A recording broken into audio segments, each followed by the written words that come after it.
Are you feeling torn between homeschooling your kids and keeping your family's income? Or maybe you're wondering how to guide your child's learning without having all the answers? If that sounds like you are definitely in the right place. Welcome to the Ultimate Homeschool Community Podcast, where homeschool dreams really meet real-world support. I'm Tiffany Hernandez, here to help you connect with the tools, community, and business strategies to homeschool confidently and keep your family's income strong. If you're ready to lead, learn, and launch, let's get started. Welcome back. It's the Ultimate Homeschool Community Podcast. I'm your host, Tiffany Hernandez. Today we have Tonya Kipe with Kipe Academy. Welcome, Tonya. Hi, thanks for having me. Absolutely. I have been enjoying your chapter, so we're going to dive into that a little bit later. But if you can tell our audience a little bit about you and what you're currently doing, and then we'll dive into our Education Unleashed chapter that you wrote for us. Awesome.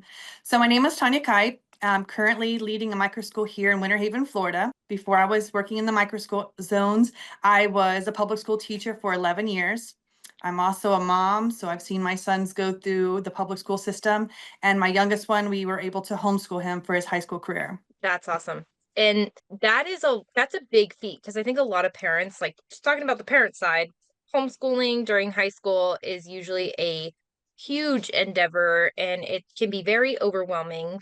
So that is just like a testament to everything that you're doing with Kipe Academy. And in your chapter, you share a lot about, why you really chose to move on to doing Kipe Academy. Can you share just a few little snippets of what that process was like? Because coming out of the traditional school setting can be a challenge. You also have to like relearn everything, right? What I was experiencing in the public school setting was almost like a robotic situation where like every teacher needs to be doing the same lesson at the same time with the same resources. And at one point they're just like differentiate, but then at the other moment they're like everyone has to be doing the same thing. And so then you would have these kids coming to you who are below grade level and you're not able to meet them where they are because you're forced to follow the district timelines of whatever they put on the curriculum map and whatever resources they say, even though that's not what's best for the kids in your specific class. And so it was just becoming a challenge of trying to meet them where they are and understanding why their behaviors and their attitudes were the way they were and not being able to help them. And then also seeing that happening with my own child, it just wasn't a good combination. So that's why I decided to leave and start Kipe Academy. So that way I can actually give kids the resources and time and the accommodations they all need just as a basic human right. Right. We see education in the United States having this issue seemingly more often than not, especially after the pandemic, which a lot of the authors, I will say, have mentioned the pandemic being like a pivotal moment of change. And the Mm-hmm. school board hasn't really changed much. I think what has changed is that the parents are aware of it just from seeing how school was dealt with during that time. Can you share a little bit, like going through that? Because I think that also has a lot to do with why this movement has grown so much within microschooling. Yeah, for me, like I was getting in a good groove with a resource that I found because in Florida, you were required to get your reading endorsement. And although I completed those courses that they required me to take, I didn't feel like I was any more prepared to teach my kids. So I went searching for my own resources. And for myself, like I found some tools that were really great. I was getting great results. And then COVID happened. And when we sent those kids off to go home, they were not able to continue with the lessons we were doing. But then also, not even just at our school, we were low income, so parents didn't have all the luxuries of all the devices just to be online. So then you're trying to create these paper packets and just things were not going smoothly for teachers or students. And we were just trying to do the best we could though. But across like the United States, people were even other countries, like they were seeing like the difference in learning what they thought school was supposed to be like and just seeing like how, I mean, as best teachers could, they were trying to deliver instruction. But I think it really gave insight to families of what's really going on in the classroom and like how things are different from when they were in school. And I think that was eye-opening for people. And so then when we came back to the classroom, we were, given you have the opportunity to give grace and understanding, but then at the same time, it's like we have data and goals to make. So the grace will only take you so far, but it's that speaking out of this side of your mouth, but still wanting something else, a Right. different outcome. So that was really frustrating because then we kept saying, well, these kids need more grace and more space. And they're like, time's up. We got to move on, make it work, figure it out. And then you're like, we don't want to hear these excuses anymore. So then, like, after so much time, it's like, we don't want to hear those excuses. That's not an excuse anymore. And Right. so it's just like, but you're not allowing me to give them what they need. And so it was just frustrating because they're just doing what their boss tells them to do. And it just keeps going up the chain. So everyone wants to keep their job. And so you're having to be forced to do something even though you don't want to because you don't want to get fired because you got a family to take care of. But at the same time, it's not fair to the students. And Right. so I was like, that I can't do this anymore because it's not fair to the kids and it's not fair to put stress on me and then put stress on them with stuff I know that's not working. Right. And this is really why the homeschool movement also picked up a lot. We are seeing a shift, a major shift in legislation as well that is supporting the homeschool movement because they're noticing, oh, hey, we better do something. Otherwise, we're going to lose our regulations that we want to keep up, you know? And Mhm. they And the money. yeah, you're right. And the money.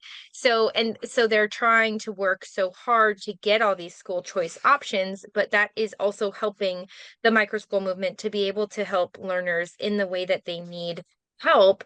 And that's really been a good thing, even though there's several homeschool families that are not on board with the government funding. However, if it's, well, this is an opportunity for my child to get out of the traditional school setting and into something like Kipe Academy, where it is Mhm. individualized learning, then that's a benefit. Yeah, we'll do the testing. Yeah, we'll do whatever we have to for now until, the status quo changes. But those students then are like in your chapter, you are sharing all the benefits and all the learning Mhm. that has happened because of them coming out of the school setting.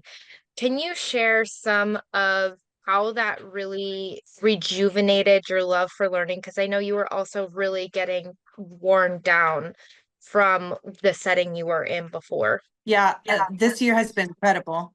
So it has been amazing just to see that in the beginning, it was a little bit like PTSD for both the kids and myself, because I'm so used to some adult coming behind me with a tablet and typing all the notes of what I'm doing wrong in the classroom or how many kids had their pencils down with an X amount of time.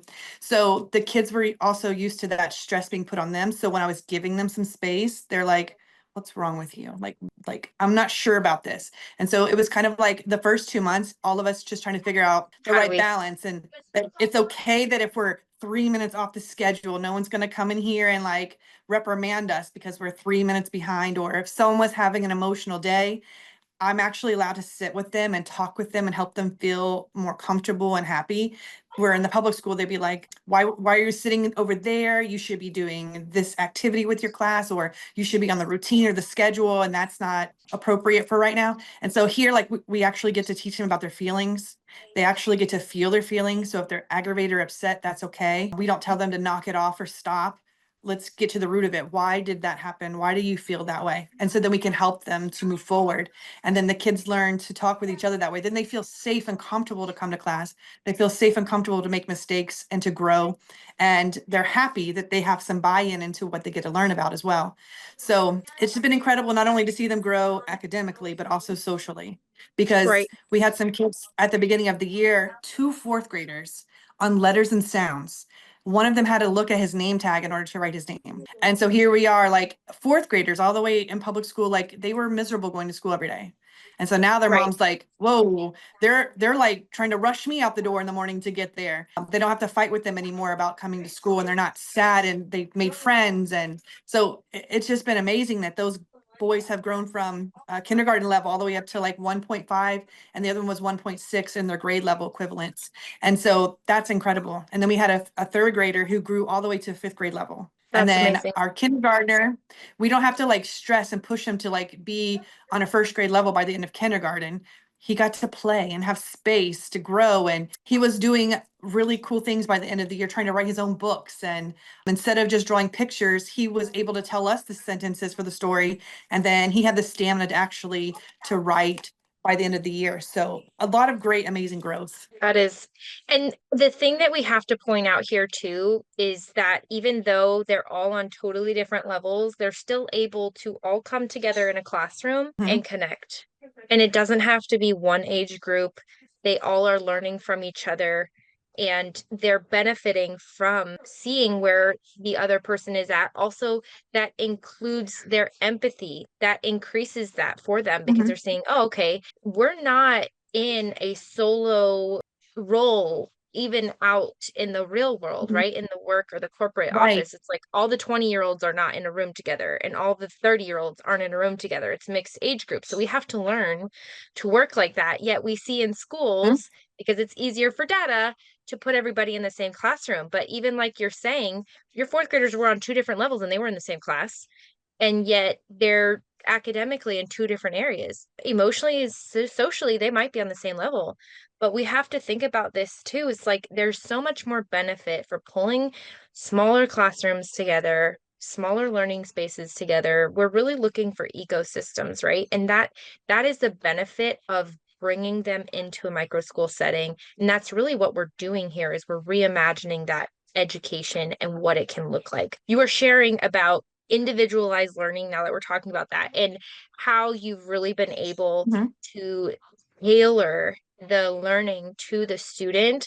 I know for some it might be like, oh my gosh, but I'm even in my homeschool setting, how do I do that when I have a first grader and then like a ninth grader? Like how am I doing this? And I have five different lessons that I'm doing. What are some ways that you would say you've been able to manage all of those different levels? So what we do is we give them an assessment. So we do the STAR assessment here. So they do that for reading and math. So we get like a generalized idea of what they need support with. And then from there, then we can break it down and do like a phonics screener. So we can see specifically, have they mastered all their phonics skills? And so then we use how to plan differentiated resources, differentiated reading instruction. And so that way we can go through those lessons and we also pair it with like controlled phonics passages so that the text that they're reading is only skills that they've learned so far. So it doesn't have just like one or two, 3 to 4 decodable words in it that match the pattern. That entire text is matching what we've learned up to this point, which is helpful because then they're actually successful. It does have some like high frequency words, but those are underlined so that way like they know like if they're struggling on that, it's not because they're incompetent. It's just high frequency word they haven't mastered yet, and that's easy for someone to like reference to that word for them, or we can tell it to them. But what we do is we gather that data and we put them in groups based on that. So I don't have to teach like every single thing. I'm only teaching what those specific kids in my class need. So like behind me, I have like a whole section of folders and they range from red, yellow, orange, and all, all the way up the rainbow. And so I only pull the folders for the specific groups that I need. And are Okay. already pre-made, pre-ready to go. So I'm not constantly having to plan everything all the time. It's just grab and go, and it's always goes in order. So that's also very helpful for us. And then we do something very similar for math. We use an online program called Freckle, and then we can pull the data right from there. The lessons are already right there. We don't have to reinvent the wheel. And we only pull for the kids who are not being successful with that. And then we'll go to the next group and say, okay, now we're going to help you accelerate. So let's practice some new skills so you'll be ready for the next lessons. And so that's what we do for reading and math. But then when we get ready to do our like a hot topic unit of study, then that's for everybody. But their final outcome, their task is based on their ability level. So like even though I have fourth graders in my class, they were on letters and sounds at the beginning of the year. So they were using speech to text, and then we could print it out and then they could write it, or they could draw the pictures at the beginning of the year. Then I could write the And sentence for them and they can copy the sentence. So it all just depends, where each kid is and what their final product will look like. that is a good So point to share. Yeah. everyone's learning the same thing because knowledge is knowledge, but just their final piece was a different level. Right.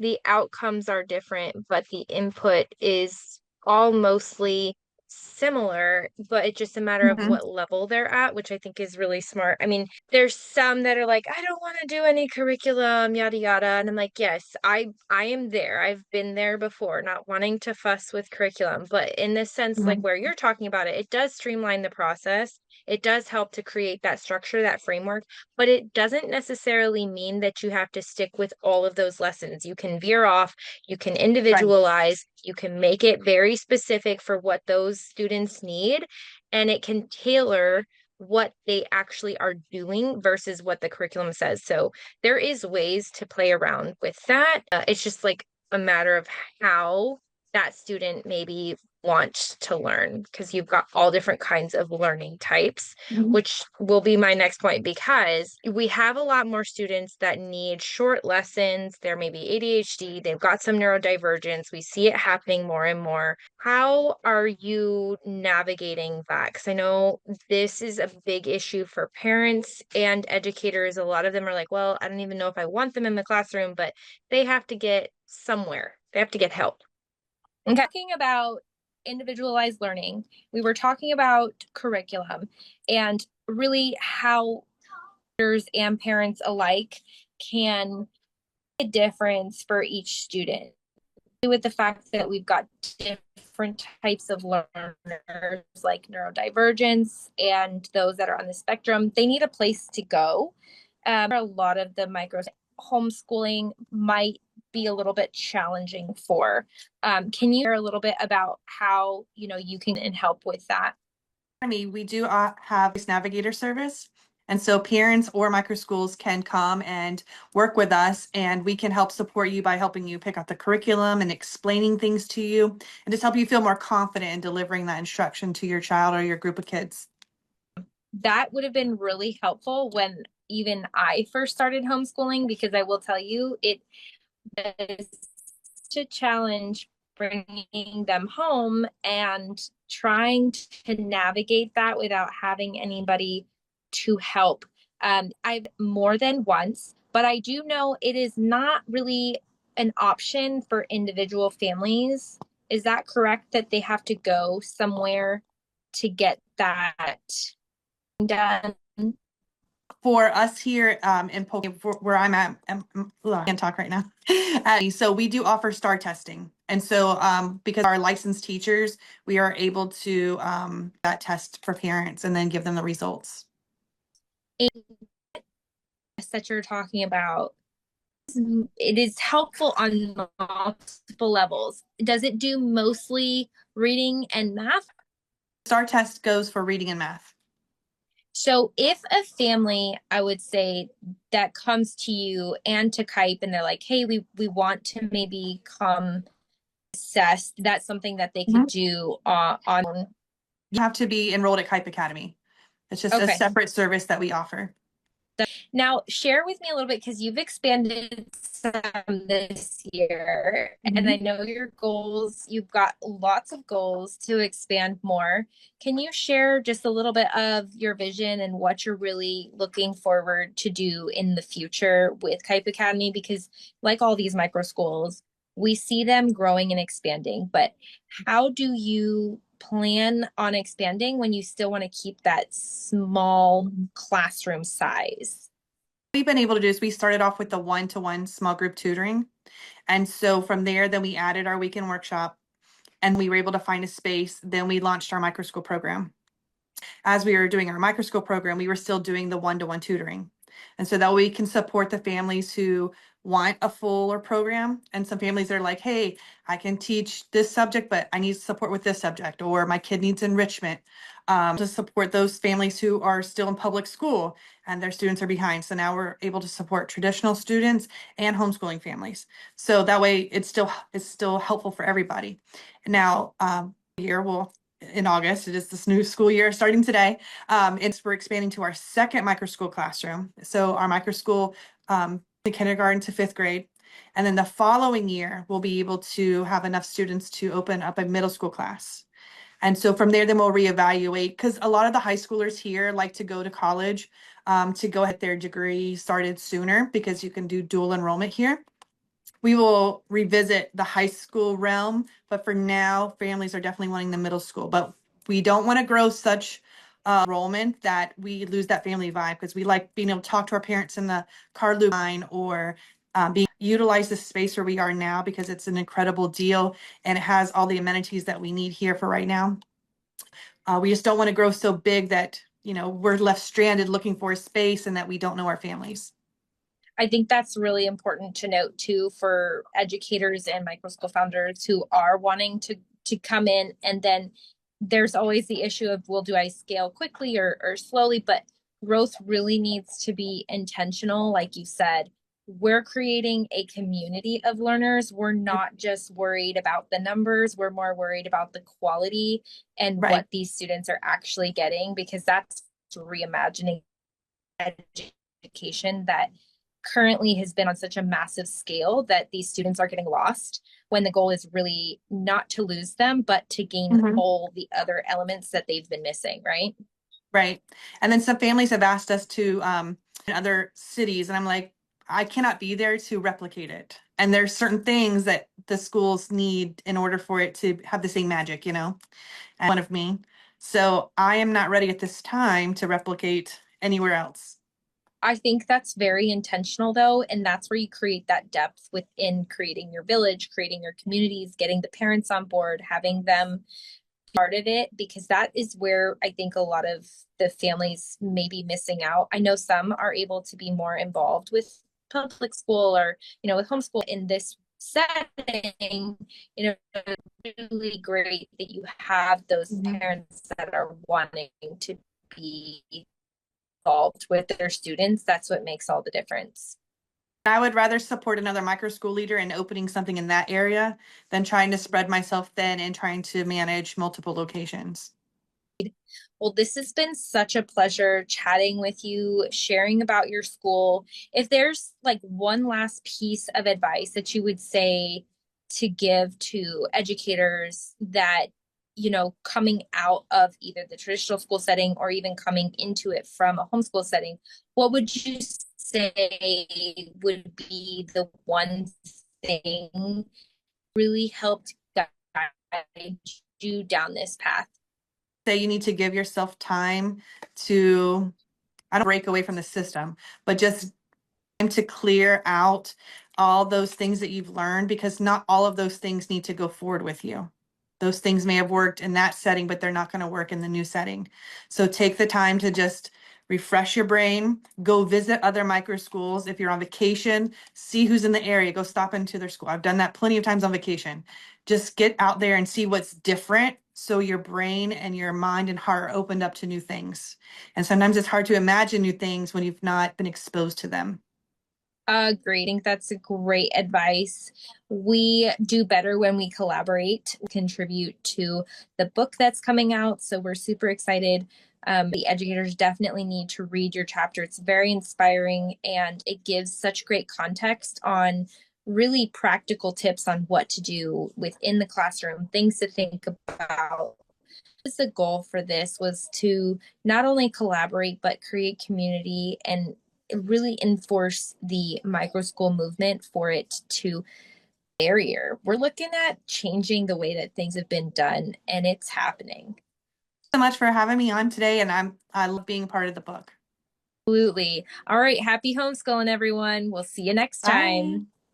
Thanks so much for joining me on the Ultimate Homeschool Community Podcast. Before you go, though, don't miss out. Check those show notes down below so you can get those exclusive freebies and helpful resources and some practical tips that we've been sharing to support your homeschool journey. If you found value in today's episode, which I'm sure you have, please make sure to subscribe, leave a review, share it with another parent who needs it. The more reviews and comments that we get, the more parents we can reach with the support they need. And so your next step towards confident homeschooling is literally just a click away. Just check below. So just check out those notes, and we'll see you next time.